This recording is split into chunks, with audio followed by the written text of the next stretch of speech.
We are pleased to announce that we will be the new affiliate for Notre Dame football. First game on the docket comes up against the Hurricanes in Miami. 5:30 pregame start coming up this Sunday night on the Fan. Cannot wait to carry Notre Dame football here on the Fan. And joining us now to talk more about it, the play-by-play voice of Notre Dame football, he is Tony Simeone. Follow him on Twitter at Tony Simeone PXP. Tony, thanks for coming on, man. Appreciate it. Yeah, it's great to be here and excited that you guys will be here in our games all season long. We're really looking forward to being in more homes in Milwaukee.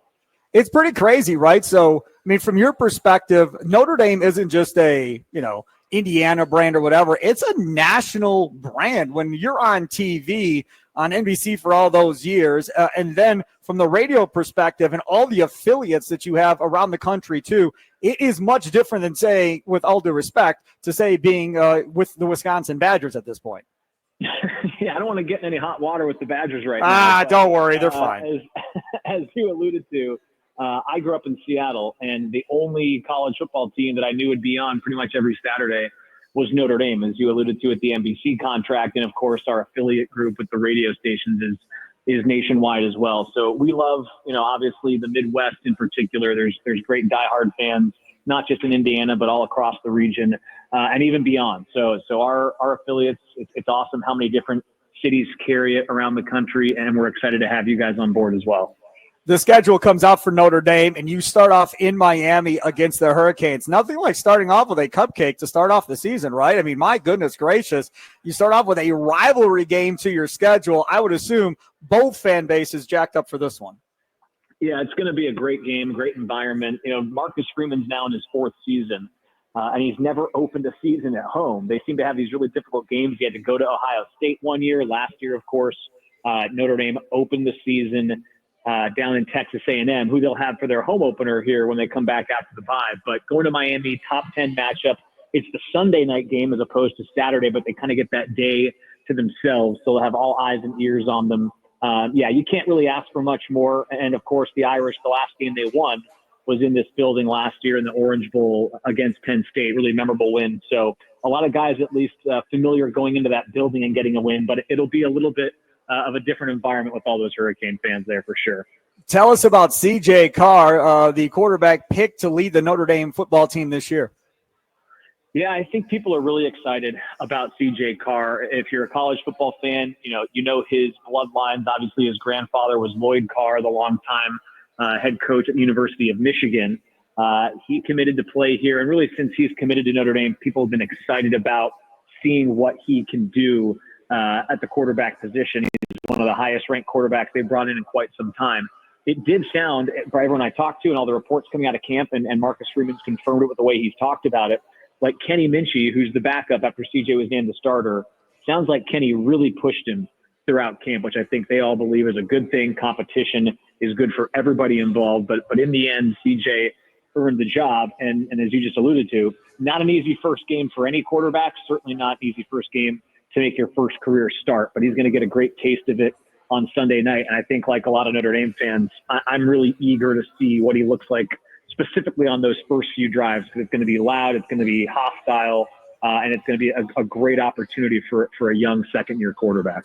If you're just tuning in, the big announcement here on the Fan this afternoon, the new home for Notre Dame football is 1250 AM and 105.7 FM, the Fan, live on the radio, streaming, all that fun stuff. Make sure to check us out. First game, again, in Miami coming up this Friday, 5:30 pregame start for that one. We'll carry all the games throughout the season. Talking with Tony Simeone, the play-by-play voice for Notre Dame. Talking about C.J. Carr and what he has, it helps that you have two stud running backs behind him, Tony. Yeah, I think that if you're a Notre Dame fan, you're going into this year hoping that you just find a way to keep running the ball at all costs. Jeremiah Love and Jadarian Price could be the best two-headed monster in the country, and specifically Jeremiah Love. He was electric last year, scored a touchdown in all but one of their first 15 games. Had some incredible highlights, maybe most notably a 98-yard run in the playoff game at home against Indiana. There's definitely Heisman buzz with him. Quite frankly, I'm just not sure he's going to get the touches necessary to maybe put up the gaudy numbers, and that's a testament to the other guy you referred to, Jadarian Price, who I think could be a bell cow back really anywhere in the country except for Notre Dame, where he's sharing that backfield with Jeremiah Love. So if either one of them is in the backfield, you feel good as a Notre Dame fan. They both have had huge moments throughout their career here. And presuming that health is not a factor throughout the year, there's no reason why that duo can't be the best duo in college football. You know, the other thing I want to bring up, since we are on at Wisconsin and it is the Fan in Milwaukee, the idea that Notre Dame seemingly is starting to have some success coming up to Wisconsin in recruiting. Billy Schroth, obviously offensive lineman for Notre Dame. Talk about that, and has that become a target now for Marcus Freeman? Because I feel like for a lot of schools, people are now targeting, trying to come in here and steal players away from Luke Fickell in Wisconsin.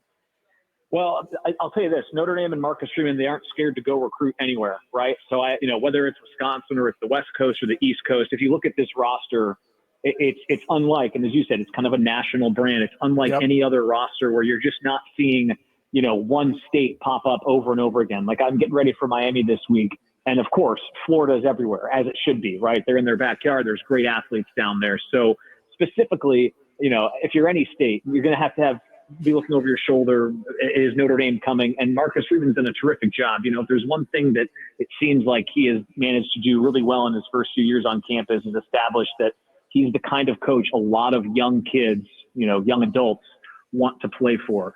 So whether it's in Wisconsin, Florida, New York, LA, people have shown they want to play for him. They're getting terrific athletes to come play in this program now. And it does seem like they continue to kind of grow and improve on the recruiting front. So it's definitely been a factor and a point of emphasis in this time here.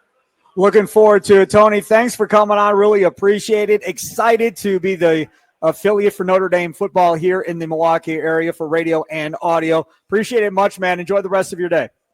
Yeah, Sparky, thanks a lot. We're really looking forward to having people listening to us on your station in Milwaukee. Can't wait for Sunday night for that season opener.